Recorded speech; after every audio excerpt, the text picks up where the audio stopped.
Music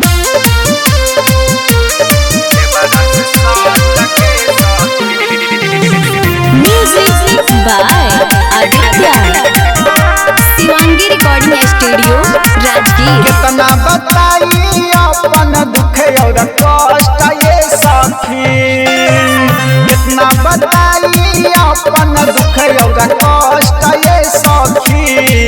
रोज जाड़ा भगाई ले देवरस साट के सखी, रोज जाड़ा भगाई ले देवरस साट के सखी। हो जाले दहिया गरम हमर झाट ये सखी, हो जाले दहिया गरम हमर झाट ये सखी। रोज जाड़ा भगाई ले देवरस साट के सखी, रोज जाड़ा भगाई ले देवरस साट के सखी।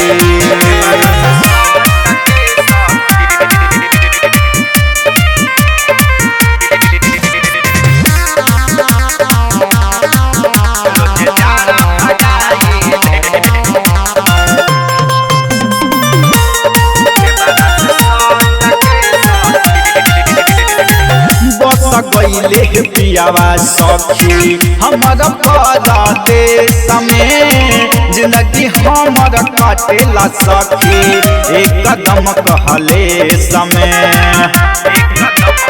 ये सखी बस गईले पियावा सखी हमर परदेश में, जिंदगी हमर काटेला सखी एक कदम कहले समय। ले पानी जहाँ रोजे रोज करवाता ये सखी, ले पानी माजा रोजे रोज करवाता ये सखी।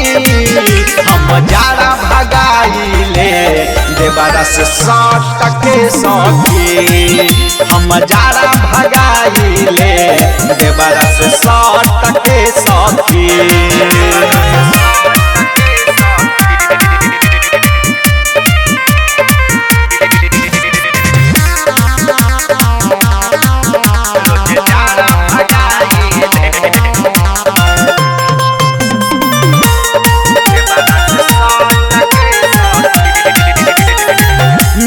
गईले पियावा सखी हमारा बात कहलो लगे, झाड़ के न गईले मुआना लहंगा के झोल लगे।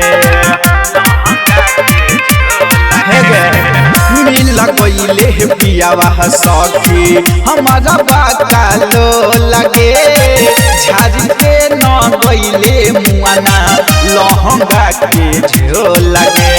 सुतेला रोजे सिकंदर सालो नाली पता ये सखी, अरे सुतेला रोजे विवेक बिहारी लिपटा ये सखी। रोज जाड़ा भगाई ले देवरस साट के सखी, रोज जाड़ा भगाई ले देवरस साट के सखी। Shivangi recording studio Rajgir.